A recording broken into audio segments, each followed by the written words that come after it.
Bienvenue dans la suite de cette formation plan de coffrage avec AutoCAD. Aujourd'hui au programme, on aborde les annotations. Salut à tous, posez-vous confortablement. C'est parti pour cette vidéo. Alors avant de commencer les annotations, j'aimerais bien dissocier les plans archi avec les plans de structure. Pour ce faire, je vais prendre l'outil que vous voyez là. Voilà, je vais geler tous les calques du plan archi. Donc je vais sélectionner tout ce qui concerne l'architecture. Par exemple, il y a le mur que vous voyez là avec les équipements d'aménagement à l'intérieur comme ça, c'est bon. Aussi au niveau des salles de bain, il y a les équipements sanitaires comme ça que je peux sélectionner comme ça avec les gaines. Il y a les annotations ici que je veux me débarrasser. Il y a cette porte là, ok, c'est bon. Il y a la fenêtre que vous voyez là, je veux me débarrasser de ça. Ok, c'est parfait. Au niveau de l'extérieur ici, ok, je vais sélectionner tout ça. C'est bon. Au niveau des écrits comme ça, je vais me débarrasser de ça. Ok, c'est parfait. Il y a aussi les pergolas verticales que vous voyez là. Ok, je vais me débarrasser de tout ça avec le mur que vous voyez là. Il y a cette ligne. Ok, je vais sélectionner la ligne que vous voyez là.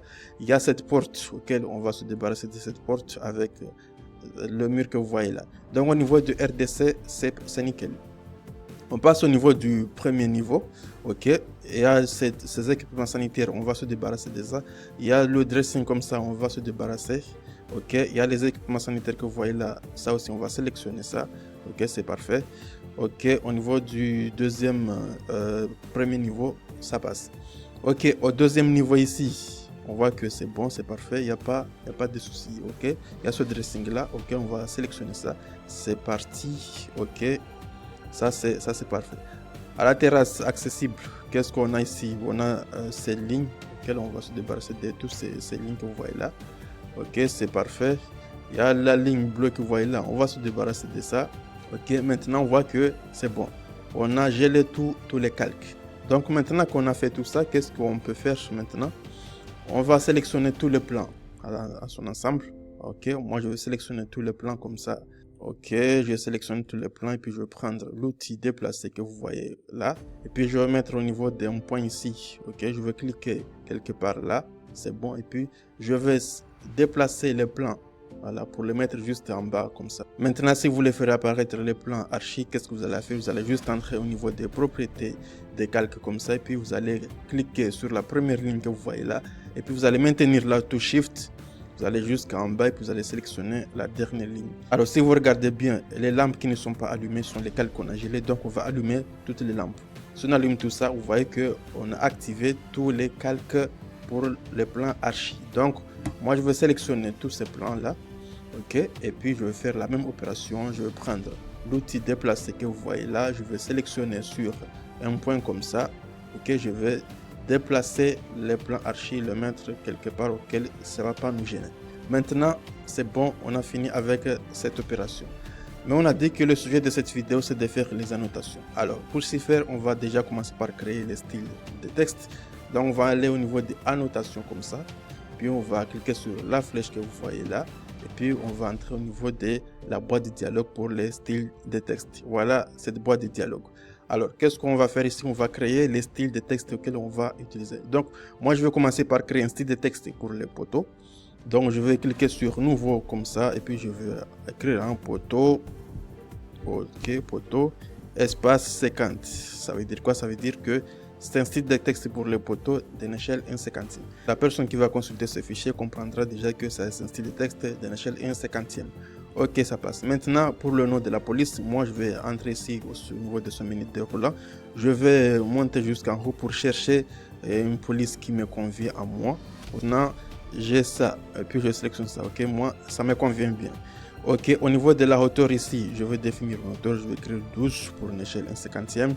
Et pour la facteur de largeur ici, je vais avoir un truc qui sera un peu large pour les écrits. Je vais écrire 0.8. Ok, ça passe. Maintenant, je vais appliquer. Là, c'est pour les poteaux. Maintenant, je vais définir notre style de texte pour les poutres. Donc, je vais cliquer sur nouveau comme ça. Et puis, je vais écrire poutre, espace 50. Ok, maintenant, c'est bon. Pour le style, pour le nom de la police ici, je vais chercher. Donc, moi, je vais chercher le truc des romandes là. Ok, donc moi, je choisis ça. Ok, ça, c'est bon. Pour la hauteur, je laisse comme ça. Pour le facteur de largeur, je laisse comme ça. Ça, c'est parfait. Maintenant, je vais créer encore notre style de texte pour les dalles. J'entre d'un nouveau comme ça. J'écris dalle, espace 50. Ok. Pour nom de la police, je vais chercher un truc là qui va me plaire. Simplex. Ok, ça me va. Pour la hauteur ici, je ne vais pas garder 12, je vais mettre 14, c'est bon. Pour le facteur d'échelle, ok, je peux faire 0,9. Ok, 0,9, ça me va. Et puis, appliquer et fermer. Maintenant, on va commencer à faire les annotations. Je vais aller ici, je vais déjà mettre au niveau des calques style de texte. Donc, je vais aller chercher style de texte. Style de texte, il est là. Ok, maintenant, on va commencer par les poteaux. Alors, pour les poteaux, je vais aller déjà aussi au niveau des annotés comme ça. Je vais activer le style de texte que j'ai défini pour les poteaux. Donc je cherche pour les poteaux, poteau, ok, poteau est là. Donc maintenant je vais prendre le texte multiligne comme ça et puis je vais écrire. Donc j'écris comme ça. Alors qu'est-ce que je dois écrire? Il y a des indications ici qu'il faut respecter. Déjà première indication, on est au niveau des poteaux, donc moi je vais écrire P qui veut dire poteau. Deuxième indication, c'est le numéro des poteaux. Donc il faut savoir que tous les poteaux qui ont les mêmes sections seront groupés dans un même numéro. Par exemple, le poteau de 1530, c'est un numéro, je peux appeler ça P1, 1520, je peux appeler ça P2, 1550, P5, P40, P4, P3, ça dépend. Mais dans notre projet, on a dimensionné un seul type de poteau qui est, voilà, 1520. Donc, je vais écrire ici P1, ok. Maintenant, je vais aller à la ligne, autre indication, je vais indiquer la section. Donc, je vais écrire ici 15/20. Maintenant, c'est bon. Je peux espacer un peu comme ça c'est bon. Maintenant, je vais sélectionner ce que je vois là, par exemple. Et puis au niveau des couleurs, je vais m'amuser ici à dire que ça c'est bleu, ok. Et ce qui est juste en bas, je vais m'amuser à dire que ça c'est rouge. Ok, maintenant c'est parfait. Ok, si je vois bien, ok, ensuite je vais sélectionner tout ça et puis je vais mettre en gras. Maintenant, c'est bon, on est bien. Alors maintenant, qu'est-ce qu'il faut faire? On va juste sélectionner le texte comme ça et puis je vais aller au niveau de copier. Et puis moi, je vais copier tout ça au niveau des poteaux. Par exemple, ici, je vais mettre ici au niveau de ce poteau-là. Ok, c'est parfait. Ici, je vais mettre un poteau là. Ici, il y a un poteau. Je vais cliquer ici. Il y a un poteau là. Je vais cliquer là. Il y a ces trois poteaux que vous voyez là. Donc, moi, je vais mettre comme ça. J'ai trois poteaux qui sont là. Donc, juste à côté des poteaux. Donc, on va annoter ces deux poteaux que vous voyez là, ce poteau-là qui est à gauche et le poteau qui est à droite comme ça. Ok, juste en bas, il y a deux poteaux qui sont là. Donc, ça, c'est le premier poteau, c'est le deuxième poteau-là. Ok, il y a 4 poteaux qui sont là. Donc, voilà. Maintenant, on a fini avec tous les poteaux de la terrasse. Qu'est-ce qu'on va faire? On va juste sélectionner un poteau comme ça que vous voyez là. Et puis, on va aller au niveau de sélectionner similaire. Ok, sélectionner similaire. Et puis, vous voyez que tous les poteaux sont sélectionnés. Maintenant, je vais prendre l'outil copier que vous voyez là. Et puis, je vais mettre ici au niveau de ce poteau, juste au coin comme ça. Et puis, je vais me mettre ici au niveau du deuxième niveau. Au deuxième niveau, on est là. Maintenant, vous voyez que tous les poteaux sont là. Mais il y a des poteaux qui ne sont pas encore annotés. Donc, on va les repérer, les poteaux qui ne sont pas annotés. Donc, par exemple, ce poteau que vous voyez là. Donc, moi, je vais juste sélectionner le poteau que vous voyez là. Et puis, je vais prendre ici. Je vais mettre aussi au niveau de ce poteau. OK. C'est parfait. On va encore chercher ce poteau que vous voyez là. C'est pas annoté. Donc, moi, je vais cliquer juste à côté là. Il y a aussi un autre poteau qui est juste à côté là. Donc, moi, je vais annoter ça. Alors, vous voyez que tous les poteaux sont annotés. Alors, qu'est-ce qu'il faut faire maintenant? Ce qu'il faut faire, moi, je vais sélectionner ça aussi. Je vais prendre copier et puis je vais le coller juste à côté de ce poteau que vous voyez là. Ok, maintenant c'est parfait. Maintenant, ce qu'il faut faire, moi, je vais sélectionner sur un poteau. Je vais aller au niveau de sélectionner similaire que vous voyez là. Puis tous les poteaux sont sélectionnés. Sauf que je vais désélectionner tous les autres poteaux que vous voyez là. Ok. Ça aussi, je vais désélectionner ça. Puis je vais prendre l'outil copier comme ça. Et puis je vais mettre aussi au niveau de ce point de base. Donc moi, je vais cliquer ici au niveau du premier niveau. Là, c'est bon, on est bon. Et au niveau du RDC, on va faire pareil. On est bon comme ça. Ensuite, ça continue. Au niveau du plancher bas, ici, on va faire pareil. Ce sont les mêmes poteaux. Hein. On va aller comme ça. Au niveau du plan d'implantation des amorces poteaux, on va faire pareil. Je vais me mettre juste à côté comme ça. Au niveau des plans d'implantation des semelles, on va faire pareil parce qu'on a besoin de ces poteaux-là au niveau des fondations. Donc maintenant, c'est bon. Vous voyez qu'on a tous ces poteaux-là tranquillement. Alors, après avoir fini pour les poteaux, qu'est-ce qu'il faut faire? on va faire la même opération pour les poutres, c'est-à-dire on va annoter tous les poutres de mon projet. Donc déjà, ça c'est le plancher PHRTC qui est là. Donc ce qu'il faut faire, moi je vais faire la même opération au niveau des annoter comme ça. Je vais déjà activer le style de texte pour les poutres ici. Je vais chercher pour les poutres. Voilà, les poutres sont là, j'ai activé ça.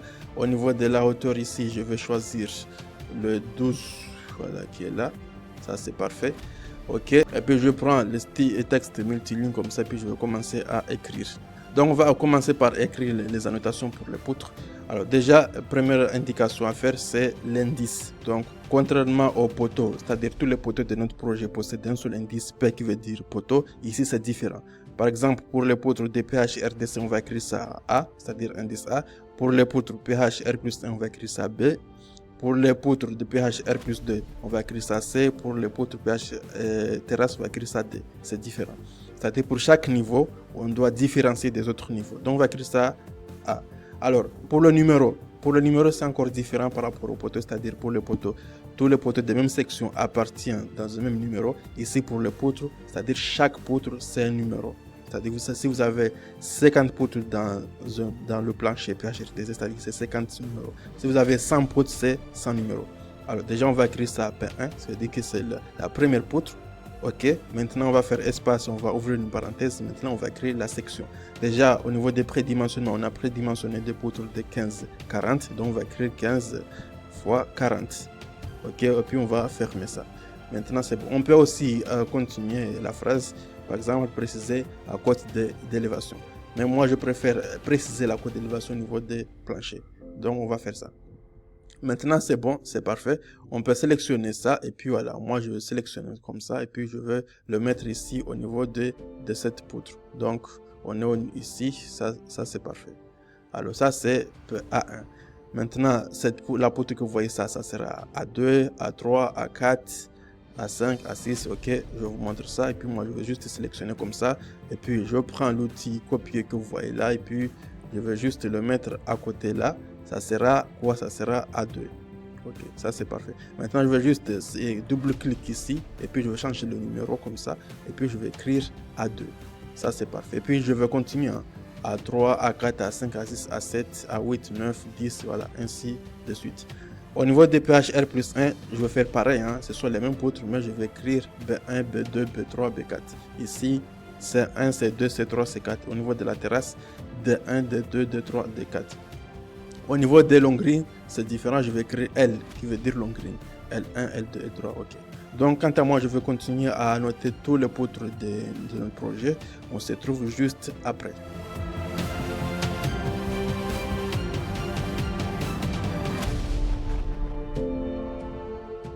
Maintenant, on a fini d'annoter toutes les poutres. Donc, si vous regardez bien ici, pour le plancher PHRDC, on commence de A1 jusqu'à A27. Voilà, je pense, oui.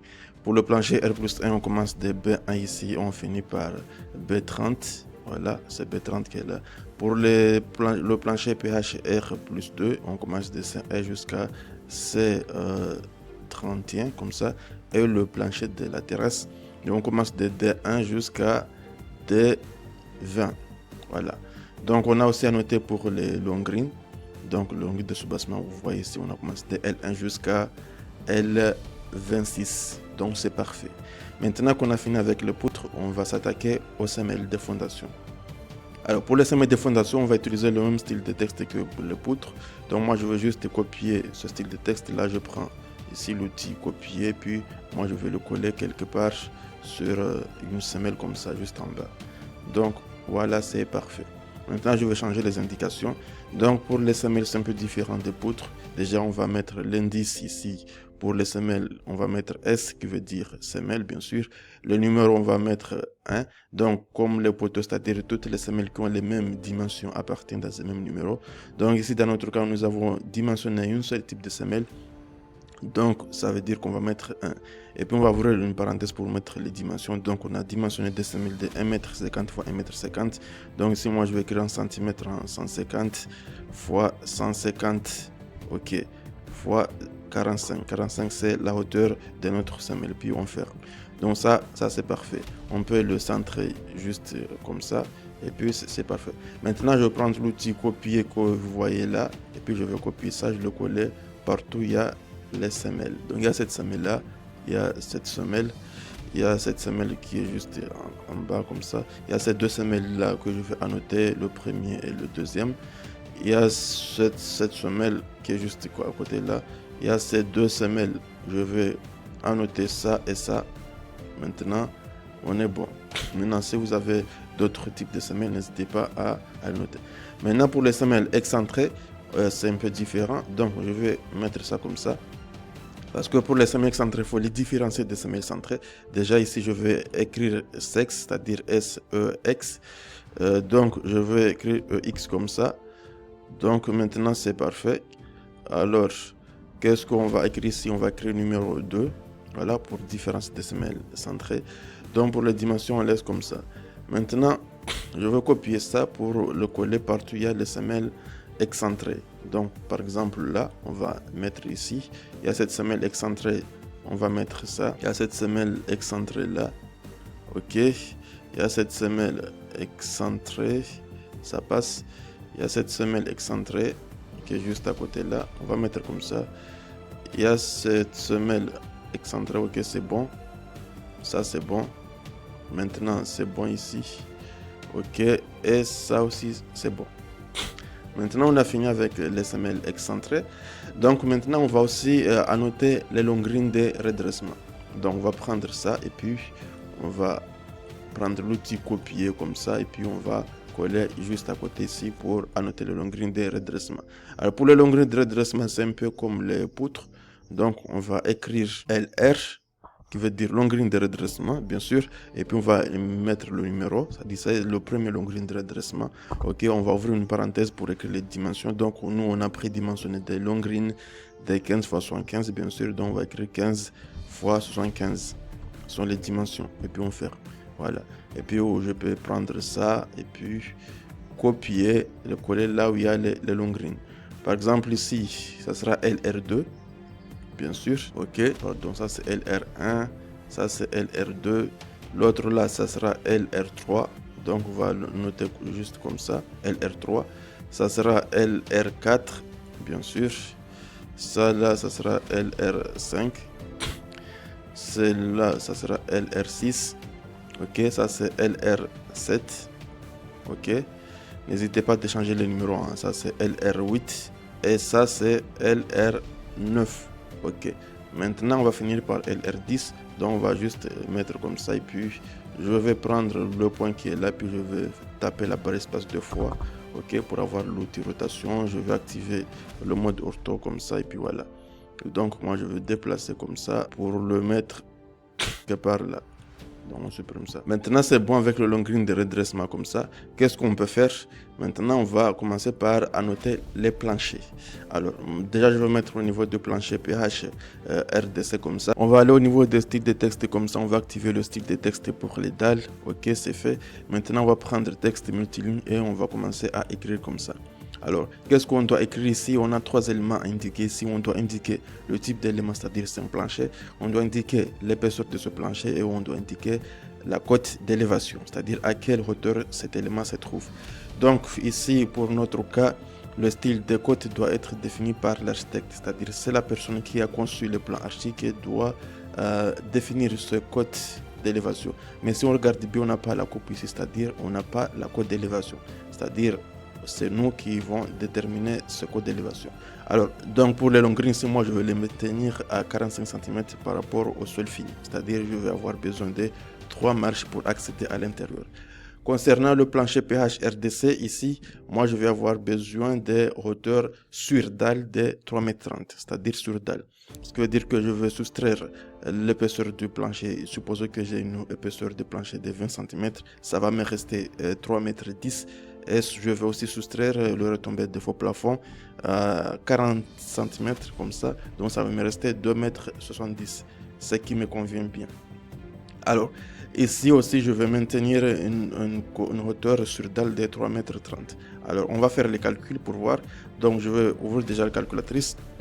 Donc, si je dois dire que pour les longrines, je suis à 45 cm, c'est-à-dire pour la cote d'élévation pour le plancher PHRTC, je vais ajouter 3,30 m comme ça, ce qui me fait 3,75 m. Pour le premier niveau, c'est-à-dire le plancher PHR plus 1, je vais ajouter 3,30 m ici, ça va me faire 7,05 m. Pour le PHR plus 2, je vais aussi ajouter 3,30 m, ça va me faire 10,35 m. Et la terrasse, je vais ajouter aussi 3,30 m, ce qui m'a fait 13,65 m. Donc c'est ça les cotes d'élévation qu'on doit définir ici. Donc je vais prendre le texte multiligne comme ça, puis je vais commencer à écrire quelque part là. Donc voilà, je vais écrire ici. Donc je vais écrire plancher déjà. Ok, plancher. Épaisseur. Voilà, épaisseur égale 16 plus 4. Ok, je vais à la ligne comme ça, et puis je vais écrire A.S, c'est-à-dire altitude supérieure. Ok, plus 3,75 puis mètres. Donc je vais décaler un peu pour le centrer. Ok, maintenant ça me va. Donc je vais prendre aussi l'outil rectangle comme ça, puis je vais cadrer ça. Voilà, je cadre ça pour l'outil rectangle. Je vais prendre l'outil décalé comme ça, puis je vais décaler ça de 5 cm. Ok, voilà, c'est parfait. Maintenant je vais changer ça de couleur. Je vais mettre une couleur, voilà, différente. Ok, ça me va. Maintenant je peux faire la rotation ici. Par exemple, je vais faire une rotation. J'active le mode ortho comme ça. Je fais une rotation. Et puis, je vais déplacer ça. Je vais le mettre quelque part sur ce plan comme ça. Ok, c'est parfait. Ça, je vais aussi copier ça. Je vais le coller quelque part là. Ok. Mais ça aussi, je vais changer la rotation. Je change la rotation comme ça. J'active le mode ortho et puis je change la rotation. Donc ça, je peux le déplacer pour le mettre juste au milieu comme ça. Voilà. Je change. Je prends l'outil copier comme ça et puis je peux coller quelque part là. Voilà. Et puis je copie. Je veux copier ici aussi. Je copie ici. Parfait. Je vais copier là, je peux copier là aussi. Ok, qu'est-ce qu'il nous reste? Il nous reste ça. Donc pour ça, je peux prendre celui-là. Je prends l'outil copier. Je vais le coller juste là. Et puis, je vais coller juste ici. Maintenant, on est bon. Alors maintenant qu'on a fait ça, ça reste la partie prédimensionnement. Alors pour prédimensionner les dalles à courcouron, on va juste prendre le petit côté divisé par 22,5. Donc moi je vais juste prendre le petit côté. On a dit que le petit côté c'est le sens de nervurage. Donc moi je vais prendre ici, je prends ici jusqu'à là. Et puis ça c'est combien? Ça me fait 426. Alors moi je vais prendre au niveau des calculatrices comme ça. Je prends 426 comme ça divisé par 22,5. Ok. Maintenant, ça me donne 18,93. Donc, si c'est 18,93, moi, je vais arrondir pour faire 20. Ce qui me fait dalle de 16 plus 4. Alors, on continue. Il y a ça aussi. Alors, s'il s'agit de ça, c'est simple. On va juste prendre ici, juste là, pour voir. C'est 113. Si c'est 113, on va aller au niveau des calculatrices ici. On prend quoi? On prend 113. Ok, divisé par 22,5. Alors, ce qui me fait 5,05. Il n'y a pas une dalle de 5. Donc, on va prendre dalle de 12 plus 4. C'est le minimum. 12 plus 4, voilà. Ça fait 16. Alors, ça aussi, on va faire ça 16. On doit changer l'épaisseur ici pour dire que ça, c'est 12 plus 4. On va changer ça. Ok, ça fait une dalle de 16. Maintenant, ici, on va faire pareil. On va prendre le sens de nervurage ici. Donc, ici, je prends là jusqu'à ici. Comme ça, vous allez voir, c'est 476. Donc, on part ici au niveau des calculatrices. On prend 476 ici, divisé par 22,5. Comme ça, on a une dalle de 21,5. Vous voyez qu'on a dépassé les 20 cm. Donc, si on dépasse les 20 cm, on va aller au niveau de 24. Ce qui nous fait dalle de 20 plus 4. Alors, ici, on va changer ici pour dire que c'est une dalle de 20, comme ça, 20 plus 4. Alors, qu'est-ce que nous reste aussi? Ça, c'est la cage d'escalier. On n'a pas besoin de dalle ici. Ça, c'est une dalle ici. Ça va faire 12 plus 4 ici. Si vous allez faire les calculs, vous allez voir que ça c'est une dalle de 12 plus 4. Juste en bas ici, on a quoi? Ici en bas, on va prendre le sens de nervurage, c'est ça. On va prendre les dimensions ici pour mesurer. On prend ça jusqu'à ici comme ça. Et on mesure, on a 461. Alors pour le 461, on va prendre comme ça 461 divisé par 22,5. Ok, ça nous fait 20 plus 48. Voilà, ça fait aussi la même chose. C'est une dalle de 20 plus 4. Alors on va prendre ici 20 plus 4. Ok. Ce qui nous reste ici, c'est quoi? C'est ça. Alors si on va prendre ça pour voir, ça fait 248. Alors 248, voilà, on a 248 divisé par 22,5. Voilà, ça fait 11. Ce qui veut dire qu'on va prendre le minimum qui est une dalle de 12 plus 4. C'est-à-dire on a une épaisseur de 16. Ok, alors on a 12 plus 4, 12 plus 4. Alors maintenant, on voit bien que ça c'est une seule dalle qui vient jusqu'à là. Il y aura encore un ancrage de ce dalle pleine, c'est qu'on va l'ancrer juste jusqu'à là. On a fait déjà le calcul qu'on va multiplier la portée fois 1,5. Donc l'ancrage, ça va se trouver ici. Alors, pour faciliter la mise en œuvre, on ne va pas prendre une épaisseur de 12 plus 4 ici. Parce que si on parle d'échappe de 4 cm, on ne peut pas ancrer correctement la dalle pleine ici. Donc qu'est-ce qu'on va faire? On va ajouter l'épaisseur et la chape de compression ici. Comment ajouter ça? C'est-à-dire on va faire 12 plus 8. 12 plus 8 c'est égal à 20. 16 plus 4 égale à 20. Maintenant on va garder la même épaisseur 20 cm. Sauf que ici on a augmenté l'épaisseur de la dalle de compression. Donc ici on va faire 12. Voilà, 12 plus 8. Voilà, c'est comme ça que ça se passe. 12 plus 8. Ok, 12 plus 8. On peut ancrer facilement la dalle pleine ici. Ici, c'est pareil. Hein. Ici, on a une dalle de 20 plus 4. Maintenant, on doit ancrer ici. Qu'est-ce qu'on doit faire? On doit augmenter. Si on fait 12 plus 8 ici, pareil, ça va faire 20, mais c'est pas 24. Donc, on doit augmenter, faire 16 plus 8. 16 plus 8, ça fait 24. Alors, il faut avoir 16 plus 8 ici. Alors, 16 plus 8, ça nous fait 24. Ok.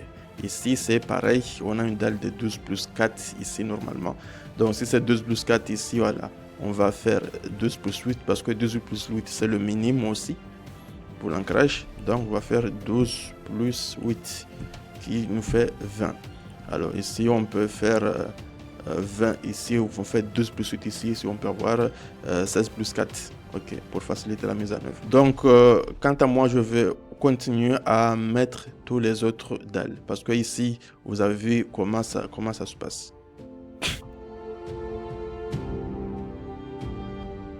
Maintenant, on a fini d'annoter tous les dalles de notre projet. Donc, si vous regardez bien ici, au niveau de la terrasse, on a les dalles ici. On a 16 plus 4 avec une altitude de 13,65. Partout ici, au niveau de la cage d'escalier, on a fermé avec une dalle de 12 plus 4. Donc si on regarde ici au niveau du deuxième niveau pH R plus 2, c'est la même chose. Donc on a noté tous les planchers ici. Donc vous voyez que c'est parfait. Alors on peut retourner ici au niveau du pH RD7. Donc ça aussi on a vu ensemble comment on a fait ça. Ok, c'est parfait. Donc on a aussi annoté tous les dallages. Donc ici au niveau des planchers bas RDC, vous voyez bien ici qu'on a ici annoté, on a une dallage ici de 12 cm avec un ferrage DH à 8 ici espacé de 10 cm carré de maille avec une altitude de 45 cm. Donc la particularité c'est ici au niveau de ce parking, vu qu'on a une pente ici pour la rampe d'entrée, on ne peut pas imposer une altitude ici comme les autres. Vu que ça c'est une pente, donc c'est pourquoi on a dit variable, c'est-à-dire ça varie.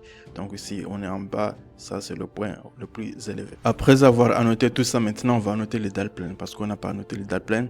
Donc pour ce faire, je vais prendre l'outil cercle que vous voyez comme ça et puis je vais dessiner un petit cercle des rayons, par exemple suppose 55 cm. Ok, ça me va. Maintenant je vais prendre l'outil ligne, je vais dessiner une ligne juste au milieu, voilà, jusqu'à là comme ça. Puis je vais prendre l'outil décalé, je vais décaler de 5 cm la ligne vers le haut et puis je vais décaler le cercle vers l'intérieur. Maintenant c'est bon, je vais prendre l'outil ajuster que vous voyez là, puis je vais ajuster tout ça. Donc je vais ajuster ça, ok, je fais pareil à gauche, je vais ajuster tout ça, puis je vais supprimer cette partie là. Ok, maintenant on est bon. Maintenant on va prendre une écrit ici pour les planchers. Ok, je vais copier ça vers ici et puis je vais écrire. Donc qu'est-ce que je vais écrire ici? Je vais écrire DP qui veut dire dalle pleine. Ok, je vais écrire ici DP. Ok, DP égale quoi? Égale 15 cm.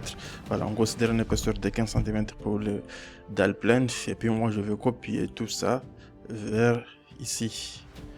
Voilà, on va écrire ça à l'intérieur. Maintenant, c'est bon. Et puis en bas, on va copier ça en bas. Hein. Puis on va le coller ici. Qu'est-ce qu'on va écrire en bas? On va écrire l'altitude. Hein. On va écrire AS. Ok. A.S. Quoi? Plus 3.75. Voilà. Maintenant, c'est bon. Ça me convient. Ok.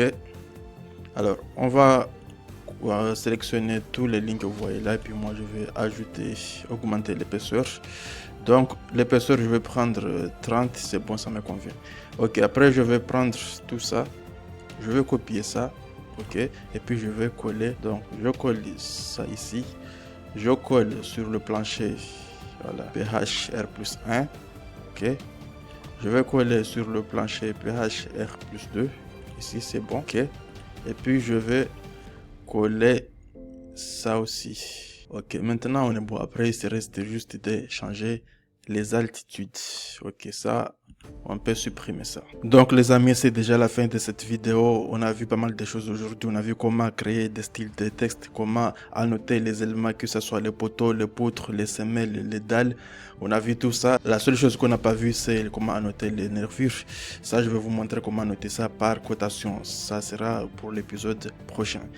Je vous donne rendez-vous dans quelques jours. Continuez à partager, à liker, vous abonner. D'ici là, comme d'habitude, portez-vous bien.